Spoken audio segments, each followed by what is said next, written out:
देखिए, जो आजकल गेहूं की प्रोक्योरमेंट चल रही है और सरकार ने विधानसभा में बड़े बड़े दावे किए थे कि 1 अप्रैल के बाद किसान को कोई तकलीफ नहीं होगी और गेहूं की प्रोक्योरमेंट पूरे उससे मिलेगी, लेकिन उससे विपरीत हो रहा है। आज किसान को जो मेरा ये है ना, मेरा फसल मेरा ब्यौरा, उसमें सबसे ज़्यादा तकलीफ आ रही है। वही समझो 16 लाख के करीब जो किसान हैं, उनमें से कई महीनों में इन्होंने करवाया ऑनलाइन, केवल 8 लाख ने किया और 8 लाख के लिए 2 दिन दिए। आज किसान जब मंडी में लेके जाएगा, जब उसको मैसेज आएगा आज मेरी फसल पक जाती है और मेरे को मैसेज नहीं आता, तो मैं अपने खेत में नहीं छोड़ सकता, क्यों बारिश का होते सब खराब हो जाएगी। मैं पहले अपनी फसल को घर लेके जाऊं, फिर घर से जब मैसेज आए मंडी में लेके आऊं, उसके ऊपर जो लॉजिस्टिक का खर्चा आएगा उसको कौन वहन करेगा। और जो 72 घंटे की बात थी, पिछली बार भी कई महीने में पेमेंट मिली थी उसका सरकार को, और इसका गिरदावरी वगैरह जो है हुई नहीं। पहले 50% जो है लोगों को नहीं हुआ, अब 50% लोग किसान कहाँ जाएंगे जिन्होंने अपना वो नहीं किया। डिलेड गिरदावरी की वजह से उन्होंने नहीं कराया। और जो ये आपका बैंडविड्थ है और वेबसाइट लो बैंडविड्थ जो है, वो 16 लाख फार्मर्स का लोड ही लेने के लिए नहीं है बना। इस प्रकार से उसको बड़ी भारी दिक्कत हो रही है किसान को। और इन्होंने काम कर दिया, नमी घटा दी। नमी पिछली बार 14% तक की नमी लेते थे, वो इन्होंने घटा दी, अब 12% कर दी। और जो पहले 1 क्विंटल में 0.75 मिश्रित मात्रा, जैसे राई मिल जाती या सरसों मिल जाता या भूसा उसमें मिल जाता, तो उस पर तोल कराई जाती थी। इस बार उसको घटाकर 0.50 कर दिया, वहाँ पे भी किसान को मारा। और 1 क्विंटल में 500 से ग्राम से अधिक नहीं होगी, ये उन्होंने लगा दिया। इसलिए किसानों को बड़ा भारी नुकसान का वो करना पड़ता है। देख रहा है जो प्रधानमंत्री फसल योजना आज पूरे 5 साल हो गए, हालांकि बहुत इसके गुणगान करते हैं, लेकिन इसमें से 75% से अधिक दावे जो है प्राइवेट कंपनियों ने खारिज कर दिए किसानों के, उसको नहीं मिला। 75% जो दावे थे वो खारिज कर दी गए। और इस मामले में राज्यवार आंकड़े देखेंगे तो हरियाणा जो है कंपनियों में 3 साल में, जहाँ बीमा कंपनी ने 3 साल में 1,96,795 फसल बीमा के दावों को खारिज किया। इसमें से 2017-18 में 22,851, 18-19 में 83,540 और 19-20 में 90,404 बीमा दावों को खारिज किया जा चुके हैं। इसी प्रकार से आप देख रहे हैं बेरोजगारी कितनी तेजी से फैल रही है। आज हरियाणा बेरोजगारी में नंबर 1 हो गया, 28.1, जो कि 2011 में 2.8 था। आज बेरोजगारी बढ़ के 28.1 होगी और सरकार और बेरोजगारी बढ़ा रही है। जैसे ये शिक्षा में बहुत दावे करते हैं, तो शिक्षा का बहुत हमने वो किया है। अब आज के दिन स्कूल के इसमें शिक्षा क्षेत्र में इससे खास तौर पर प्रभावित है। सरकारी स्कूल में टीचर्स के करीब 45,000 खाली पद पड़े हैं। स्कूलों के हेडमास्टर और प्रिंसिपल के करीब 50,000 पद खाली हैं, 50%। सॉरी, मीडिया रिपोर्ट के मुताबिक खुद मुख्यमंत्री जिले करनाल में 54% स्कूलों में हेड टीचर नहीं है। करीब 1 लाख स्टेट जो है जेबीटी पास जो है 7 साल से घूम रहे हैं, रोजगार के लिए इंतजार कर रहे हैं, लेकिन प्रदेश की बीजेपी सरकार ने अपने पूरे कार्यकाल में एक भी जेबीटी भर्ती नहीं किया, जबकि कांग्रेस काल में 20,000 से ज्यादा अधिक हुए थे। बल्कि स्कूल 1057 स्कूल बंद कर दिए गए। हमारी सरकार ने जो किसान मॉडल स्कूल थे वो बंद कर दिए गए। अब उनके स्टूडेंट्स और स्टाफ कहाँ जाएंगे जो स्कूल बंद कर दिए। इसी प्रकार से डाइट जो ट्रेनिंग देती है टीचर्स को जेबीटी और डीएड में दाखिले, वो सरकारी उस पर डाइट बंद कर दी गई।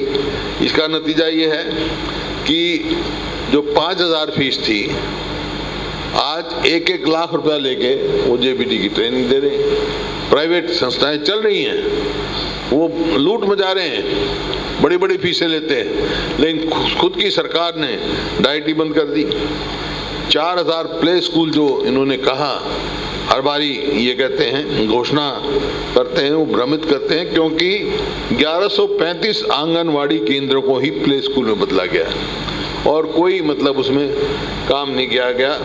इसी प्रकार से 136 मॉडल संस्कृत स्कूल खोलने का दावा है, जबकि पहले से जो मौजूदा सीनियर सेकेंडरी स्कूल हैं उनको ही कन्वर्ट किया गया है। कोई नया एक बिल्डिंग नहीं लगाई, कोई नया स्टाफ भर्ती नहीं किया स्कूलों के लिए, नए टीचर भर्ती नहीं किए, हेडमास्टर भर्ती नहीं किए, स्कूलों में कोई नई भर्ती नहीं की गई। और इंस्टीट्यूट जो था प्रारंभ के नाम से इंस्टीट्यूट जो झज्जर में था, सरकार ने 2013 में शुरुआत की थी, लेकिन इस सरकार ने आज तक इमारत ही नहीं बनाई उसकी, जो कि बहुत ज़रूरी है शिक्षा को आगे बढ़ाने के लिए। राइस स्पोर्ट्स यूनिवर्सिटी का तो आपको पता ही, बिल सरकार ने वापस लिया, जबकि सबसे पहले उनका ये ऐलान था राइस स्पोर्ट्स स्कूल बनाएंगे। और हमने पिछड़े जो एजुकेशनली बैकवर्ड ब्लॉक थे 36 ब्लॉकों में आरोही स्कूल बनाने का काम किया था, लेकिन मौजूदा सरकार ने कोई भी नया स्कूल नहीं खोला और पहले से चल रहे स्कूल में भी स्टाफ की कमी वो झेल रहे हैं। ये आपके सामने एजुकेशन का है। इसी प्रकार स्वास्थ्य का आप देखेंगे, स्वास्थ्य में 56% डॉक्टरों की कमी, 56% पद खाली हैं। आज भिवानी में जुलाई 2017 में खुद मुख्यमंत्री ने बताया था कि 27,000 डॉक्टरों की जरूरत है, लेकिन वर्तमान में सिर्फ आज 12,000 डॉक्टर रह गए। तो 56% जो हैं वो डॉक्टरों की वैकेंसी खाली हैं। सरकार से हम बार बार पूछते हैं, भाई कितने डॉक्टर भर्ती किए तुमने, कितने नए मेडिकल कॉलेज बनाए हैं, जबकि सरकार बनी आज से 7 साल पहले आपका वायदा था कि हर जिले में हम एक मेडिकल कॉलेज बनाएंगे, तो आज तक कितने बने हैं। और सर्जन जो है वो 3250 सैंक्शन पद हैं और करीब 350 डॉक्टर एडमिनिस्ट्रेटिव काम में लगे हुए हैं, 150 से ज़्यादा छुट्टी पर हैं, करीब 250 डॉक्टर जो है MLR और फिर अदालतों में चल रहे केसों में व्यस्त रहते हैं। इसी प्रकार कुल डॉक्टरों की MD की पढ़ाई के लिए कुछ भी बचा नहीं है। ये अखबार में आपके आई, मैंने खबर पढ़ी। इस प्रकार से आप अगला देखो, इसमें जो पावर बिल है उसको गरीब आदमी पे पूरी तरह उसे मार पाड़ी। 2 महीने के बिल की गारंटी लेने का इन्होंने काम किया है। इसका मतलब 2 महीने की जो पहले बिल दे उतना अमाउंट गारंटी दे दो, नॉन रिफंडेबल बैंक गारंटी मांग रहे हैं, केवल उन पर बोझ लादने के लिए। वो इनको तुरंत वापस लेना चाहिए। और जो डोमिसाइल का मैंने बार बार कहा, 15 साल से घटाकर 5 साल की है, और कोई ऐसा प्रदेश नहीं है हिंदुस्तान में जहां रेजिडेंसी के 2 स्टैंडर्ड हों। अगर 5 साल रहेगा तो इसका मतलब मूल जो हरियाणा निवासी हैं, खास तौर पर शेड्यूल कास्ट, बैकवर्ड क्लासेस, उनको सरकारी नौकरी भी मिलनी मुश्किल हो जाएगी, जिनके लिए रिजर्वेशन है, क्योंकि 15 साल से घटा दी। आज जम्मू कश्मीर जो है, गृह मंत्री ने थोड़े दिन पहले ऐलान किया 15 साल वहाँ भी रखी है, और ये 15 साल से घटा के 5 साल कर रहे हैं। किसको लाभ पहुँचाने के लिए कर रहे हैं, किसकी सलाह से कर रहे हैं, इनको तुरंत ये यहाँ से वापस लेना चाहिए। महंगाई आप देख रहे हैं, आप डीजल, पेट्रोल, गैस, हर चीज़ देखो, आम आदमी का जीवन जो है बहुत समस्या में हो गया है। लागत बढ़ रही है किसान की, वो तो एक बात है, आमदनी घट रही है, लेकिन आम आदमी को दिन ब दिन दिनचर्या के लिए जिन चीज़ों की जरूरत है, हर चीज़ महंगी होती जा रही है, उसको उसके जीवन में दिक्कत आ रही है। अब इतने साल से किसान, इतने 4 महीने करीब हो गए किसान बैठे हैं। हमने बार बार इस सरकार को कहा, हमने कहा किसानों से हाथ मिलाओ। सरकार पंजा लड़ा रही है, उनसे हाथ नहीं मिला रही है। सरकार किसानों से पंजा लड़ा रही है, कहीं लाठीचार्ज करवा हो गया, कहीं इसके फुहारे वाटर कैनन लगा दिए। तो किसानों से बात कर, हमने कहा किसानों से आंख मिलाकर बात करो। सरकार जो है आंख मिलाने की बजाय आंख चुरा रही है और आंखें दिखा रही है किसानों को।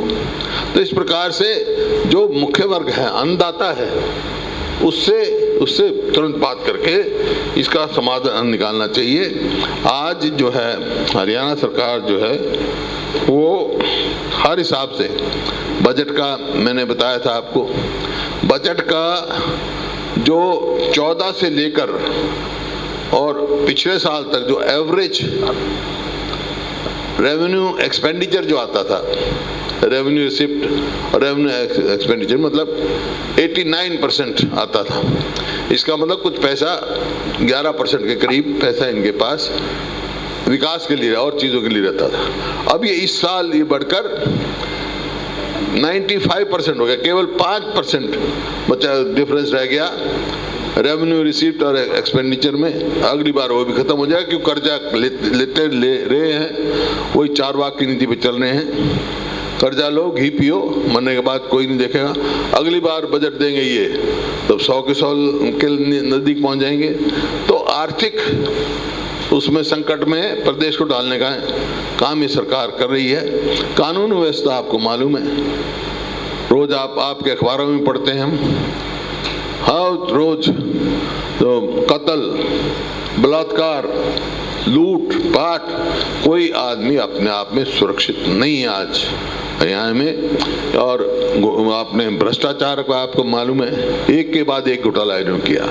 मान लो रजिस्ट्री की SIT लगाई, वो कहाँ है SIT की रिपोर्ट? शराब के घोटाले की SIT लगाई, क्यों नहीं पब्लिक करते उनको रिपोर्टों को, ताकि इनके घोटाले आगे आए। चाहे वो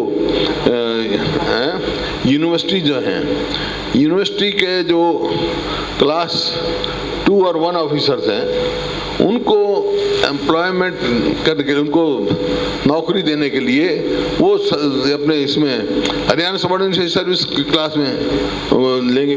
भाई यूनिवर्सिटी की जो इंडिपेंडेंस है उसको,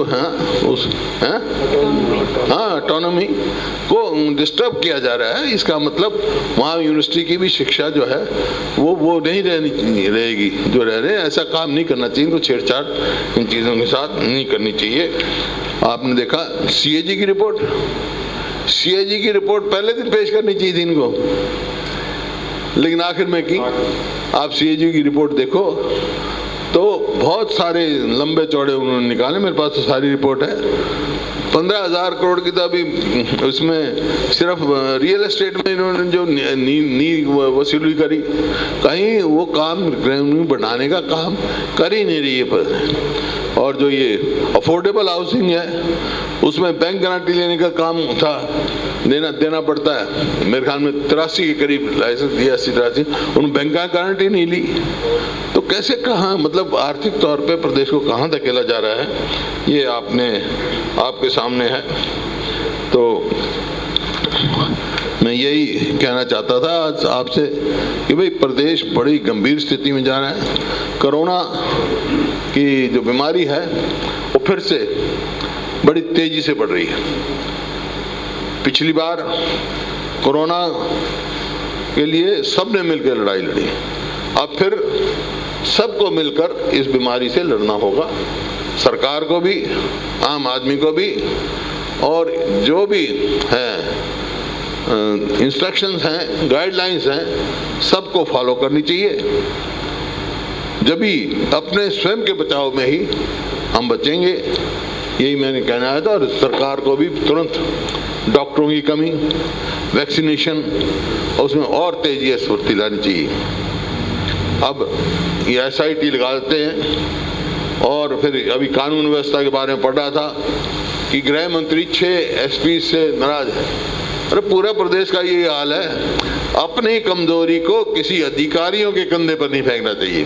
ये विफल सरकार है कानून व्यवस्था से, ये अधिकारियों के कंधे पर अपनी विफलताएं फेंकना चाहते हैं।